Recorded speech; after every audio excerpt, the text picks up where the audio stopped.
بسم اللہ الرحمن الرحیم۔ السلام علیکم، welcome to Rise and Shine school online classes, class 7۔ کیسے ہیں آپ لوگ سب؟ آج جو ہم ٹاپک پڑھیں گے وہ ہے ہمارا وطن کے پاسبان نظم، ٹھیک ہے، جس کے ہم نے 2 مسدسات کی تشریح کل کر لی تھی، اور آج انشاءاللہ ہم تیسرے اور چوتھے مسدس کی تشریح پڑھیں گے۔ نظم کا نام ہے وطن کے پاسبان۔ ہم سٹارٹ کرتے ہیں۔ اور پہلے مسدس اور دوسرے مسدس میں شاعر نے ہمیں کہا کہ یہ وطن ہمارا ہے، ٹھیک ہے، اس کی ہر چیز ہماری ہے، تو اس لیے اس کی حفاظت کی ذمہ داری بھی ہماری ہوئی، اور یہ وطن ہمیں ہمارے بزرگوں کی شہادت سے ملا ہے، ٹھیک ہے، اور تو اس لیے اپنی زندگی میں نظم و ضبط کا مظاہرہ کریں، اپنی نظم و ضبط لے کر آئیں، اور اپنے ملک پر ناکامی کا سایہ بھی نہ پڑنے دیں۔ اب ہم مسدس نمبر 3 کی تشریح کرتے ہیں۔ یہ زمین مقدس ہے ماں کی پیار کی صورت، اس چمن میں تم سب ہو برگ و باد کی صورت، دیکھنا گوانا مت دولت یقین لوگو، یہ وطن امانت ہے اور تم امین لوگو، یہ وطن تمہارا ہے تم ہو پاسباں اس کے، یہ چمن تمہارا ہے تم ہو نغمہ خواں اس کے۔ مقدس کا مطلب ہوتا ہے یعنی پاک کیا گیا، ٹھیک ہے، اور برگ و بار کہتے ہیں پتا اور پھل کو۔ یعنی اس مسدس میں شاعر کہتے ہیں کہ ہمیں اپنے وطن سے اتنا ہی پیار کرنا چاہیے جتنا کہ کوئی ماں اپنی اولاد سے کرتی ہے۔ یعنی یہ وطن ہمارا ہے تو اس وطن ہی نے ہمیں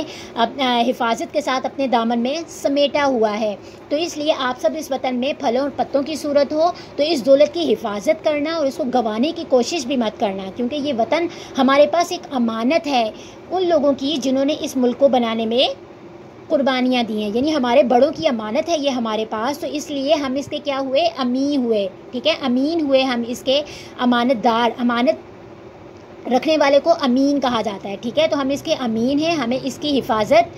کے لیے ہر وقت کوشاں رہنا چاہیے، ٹھیک ہے۔ اس کے بعد ہمارے پاس اگلا مسدس ہے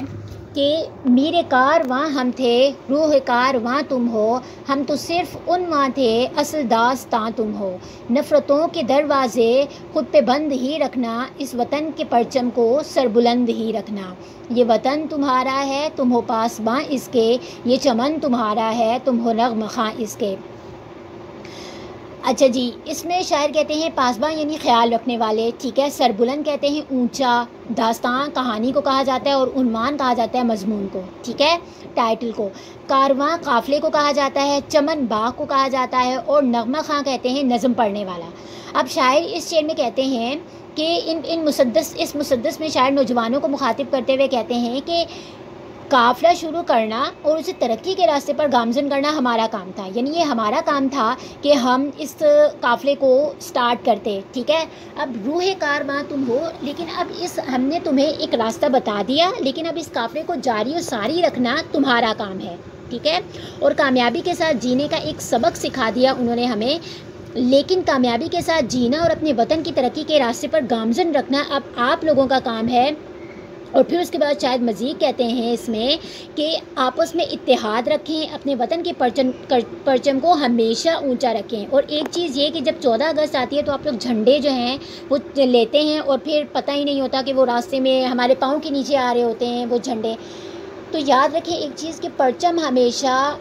سر سے اونچا رکھنا چاہیے اپنا، وہ ہمارے ملک کی شان ہوتی ہے، ٹھیک ہے، ہماری پہچان ہوتی ہے، اسے کبھی بھی پیروں میں نہیں پھینکنا چاہیے، اور پیروں پہ پھینکنے سے ہمیں گناہ ملتا ہے، یعنی جو ہمارا علم ہے ہم اسی کو ہی اپنے پیروں میں روند رہے ہیں، اور جب ہم خود روند رہے ہیں، ہم خود اس کی بے حرمتی کر رہے ہیں، تو کوئی دوسرا ملک یا دوسرے ملک کے لوگ ہمارے جھنڈے کی کیا حفاظت کریں گے؟ تو اس لیے اپنے جھنڈے کو ہمیشہ اونچا رکھیں،